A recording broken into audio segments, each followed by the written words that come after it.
Hey guys, this is Strength Coach Freeman. I'm a certified strength and conditioning specialist through the National Strength and Conditioning Association. I'm also a certified personal trainer through the American College of Sports Medicine.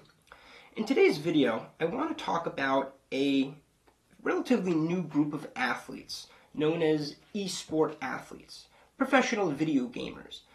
Some of you might be thinking, well, are video game players considered athletes? And in fact, they are. There was some legislation passed considering those individuals to be professional athletes within the United States, and individuals can get certain, visas and things when coming to the United States, like other athletes in other sports. Something that's recently come to my attention, though, is that many professional video gamers are developing injuries, right? Injuries that really are preventable in many cases. You know, it's one thing in football, basketball, hockey, sports that have a lot of high velocity movement and a large amount of impact between players and other surfaces like the ground. So in those instances, sometimes you're going to have injuries that are just unavoidable, right? Collision injuries. But video gaming, there's not a lot of high velocity stuff. You're not throwing remotes at each other, controllers and things. There really is no reason why you should be getting hurt. So many of these injuries that are occurring are somewhat preventable injuries. And it's very unfortunate some of these athletes are being forced to retire early in their 20s or early 30s because of certain issues that are occurring. And this really comes down due to lack of strength and conditioning. So I'd like to do a series of videos, this will be the first one, talking about how athletes, eSport athletes, can condition their bodies to not only improve gameplay, but hopefully improve the longevity of their athletic career. There's nothing worse than getting injured and having that prevent you from doing what you want to do just in life or in athletics. It can be very upsetting for an athlete. I know firsthand back from my younger days in athletics. So I really want to kind of touch upon the different aspects of strength and conditioning and how traditional strength and conditioning methods can be applied to the eSport athlete.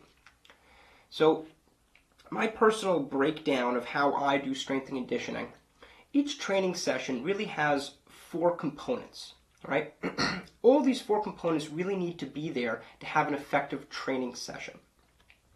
The first component would be your soft tissue preparation, right? Some sort of soft tissue work to prepare the body for the activity you're going to be doing. For sprint-dominant athletes, this may involve using a foam roller, going to an athletic trainer to get some, manual therapy with the hands, and various other methods, using tennis balls, lacrosse balls to do self-myofascial release, etc.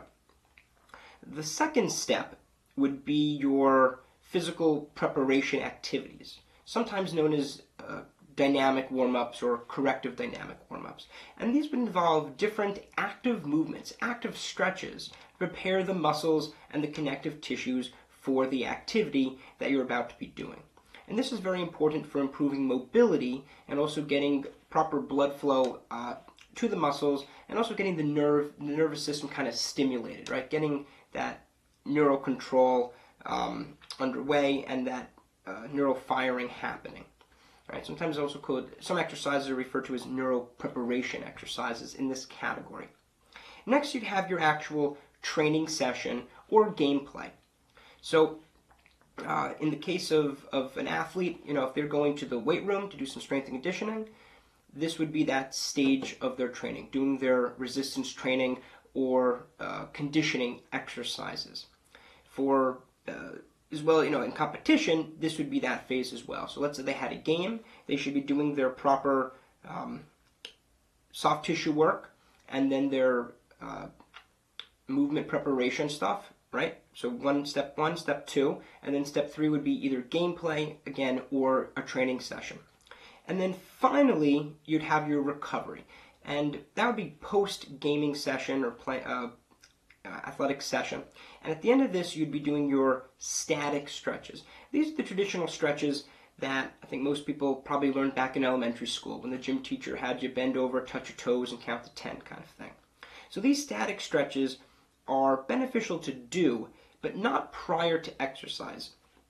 I know a lot of American society was kind of brought up on doing static stretching before exercise, and it's actually been found to be potentially detrimental, where the stretching actually kind of deactivates the proprioceptors within the muscle and tendons and can actually cause your muscles to be less reactive and potentially increase your chance of injury in case a muscle kind of overextends itself and can cause a problem. It also may make the muscles less reactive.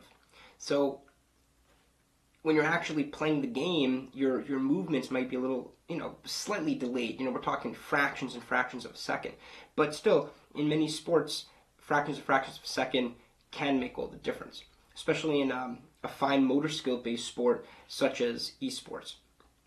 So it's good to do static stretching, but let's keep that to the end for recovery. So dynamic warm-ups and dynamic movement prep, right? That's going to be in the beginning, prior to exercise or a gaming session, and that's going to prepare your hands for activity levels, right? And that's going to help with your mobility and hopefully your overall reactivity with your hands and fingers. And then post, you're going to want to do more of your static stretchings for recovery and to maintain flexibility. All right?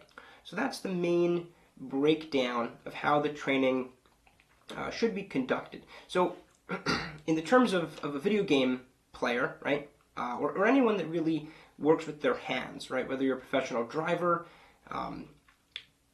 or you just work at some kind of desk job or you're constantly at your computer and having to use your hands on the keyboard, these exercises would be somewhat beneficial for you. So I'm looking to break up these different sections into different videos, talking about how to conduct each one of these aspects, right? Each one of these 4 steps that make up a strength and conditioning session. So for an individual like an eSport athlete, as I mentioned earlier, it's a fine motor skill sport. It's not a large motor skill sport like football or track where you're going to be running and using your legs and arms. You're primarily going to be using your hands, right? That's the primary thing that you're going to be focusing on. But we want to make sure that these hands, your fingers, are operating in the ideal way so you're not going to develop what are sometimes called overuse injuries. For me, yes, there is an overuse involved, but to me there's somewhat of an improper use injury. So yes, the body, if you do a lot of repetitive movement, it can cause problems.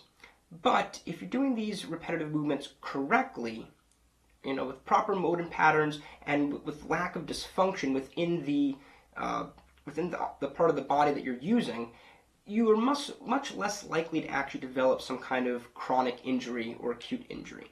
You're going to be more likely when there's some sort of dysfunction and your body is kind of compensating or working in a way that's not biomechanically correct.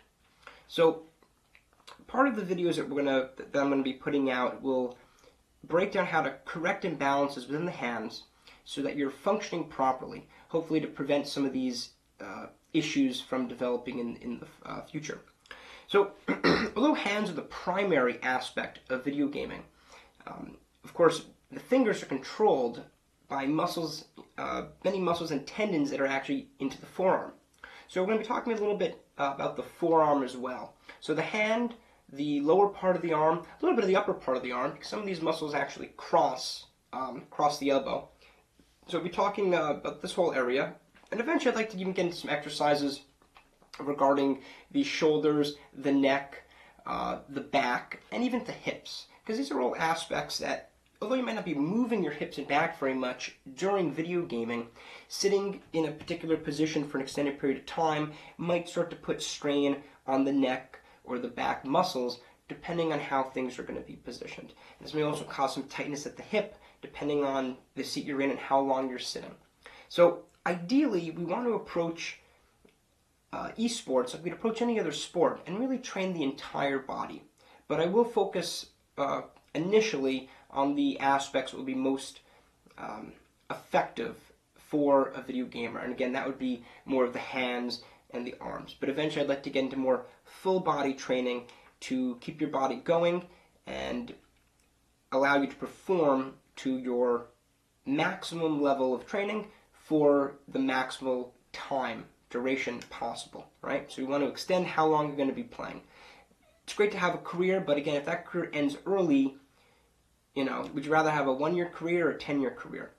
And it's possible that some of these things might help to extend that career. So, again, you have to try and see what works for you. But for many athletes, they do find benefits from doing this kind of work. So, thanks for listening to this video, and I will be getting more into the specifics with the following videos of what you could specifically do for each of those 4 steps to get your body ready to maximize your playing in eSport games.